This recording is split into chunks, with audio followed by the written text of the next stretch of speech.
Hello everyone, आइए इस lecture में देखते हैं how to calculate quantity of cement sand and aggregate in concrete. कि अगर कंक्रीट का कोई मटेरियल है तो उसमें कितनी क्वांटिटी में सीमेंट यूज़ करना है, सैंड यूज़ करना है और एग्रीगेट यूज़ करना है। देखिए यहाँ पर एक डायग्राम बना होगा, यहाँ से आप देख सकते हैं। इस डायग्राम में ये है कि जो इसकी लेंथ है वो कितनी है, वो 30 फीट है, और जो इसकी विड्थ है वो कितनी है, 20 फीट, और जो इसकी थिकनेस है, मोटाई है, वो कितनी है, 8 इंच है। तो इंच को फीट में कन्वर्ट करने के लिए हम क्या कर देंगे, 12 का डिवाइड कर देंगे। तो यहाँ से देख सकते हैं कि वॉल्यूम जो लिखा हुआ है कि volume of slab length into width into slab thickness. तो नीचे क्या हुआ है, 30 फीट 20 फीट इंटू 8 इंच है, और उसको फीट में कन्वर्ट कर लिए 12 का यहाँ पर डिवाइड किया गया है। तो जो टोटल वॉल्यूम आई है स्लैब की वो कितनी आई है, 400 फीट स्क्वायर। क्लियर है, कितनी आई है, 400 फीट स्क्वायर। अब यहाँ देखिए, अब हमको उस स्लैब के वॉल्यूम को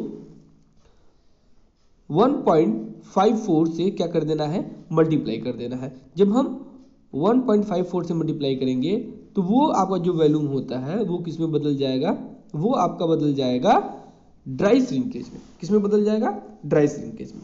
क्लियर है। तो आप नीचे देख सकते हैं कि ड्राई श्रिंकेज में हमने क्या कर लिया, उसको कन्वर्ट कर लिया। अब कन्वर्ट करने के बाद प्रोसेस क्या होता है कि वैल्यू आ गई ड्राई श्रिंकेज की 616 फीट क्यूब। क्लियर।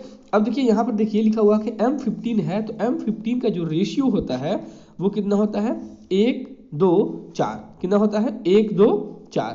क्लियर है। तो 1 2 4, तो सम ऑफ रेशियो करेंगे तो 1 2 4, जो सम ऑफ रेशियो आएगा वो कितना आएगा, 7 आएगा।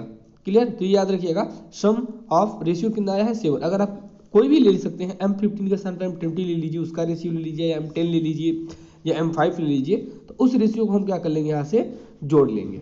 अब देखिए, अगर सीमेंट के लिए अब देखा जाए तो सीमेंट के लिए क्या हो जाएगा, यहाँ देखिए, यहाँ सीमेंट का जो रेशियो था वो कितना था, 1 था। तो क्या हो जाएगा, सीमेंट का ratio upon total sum of ratio into dry shrinkage. तो क्या हो जाएगा, 1/7 इंटू ड्राई श्रिंकेज कितना, 616। तो 616 कर देंगे तो जो आपका आंसर आएगा वो आएगा 88 फीट क्यूब में आएगा। ठीक है।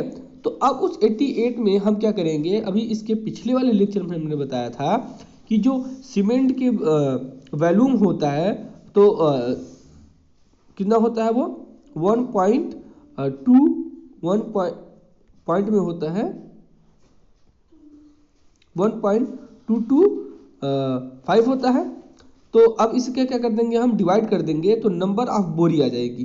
तो कितनी बोरी आ जाएगी, 71 बैग्स। क्लियर है। किसके लिए, 1 2 4 के लिए, और जो वॉल्यूम कितना हो उसका ड्राई श्रिंकेज में 616 होगा। अब देखिए सैंड की बात करते हैं, तो सैंड क्या यहाँ पर रेशियो कितना था, 2 था। सैंड का रेशियो कितना था, 2 upon some of ratio 7।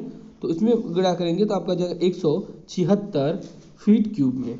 Next है एग्रीगेट की बात करते हैं। एग्रीगेट का रेशियो कितना था, यहाँ पर 4 था, तो 4 बट्टे सम ऑफ रेशियो कितना था, 7, और ड्राई श्रिंकेज इंटू करना है ड्राई श्रिंकेज कितना है, 616, इतना आ जाएगा इसका 352 फीट क्यूब में।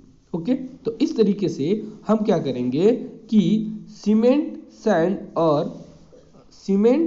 सैंड और एग्रीगेट का जो है वो क्या क्या निकाल ले रहे हैं, हम लोग क्वांटिटी निकाल ले रहे हैं, मात्रा निकाल ले रहे हैं कि किसी भी चीज़ में वो कितना प्रयोग होगा। ओके। आई होप ये सारी चीज़ें आपको समझ में आई होंगी, ये किस तरीके से यूज़ किया गया है ये सारी समझ में आएंगी। Okay, thank you.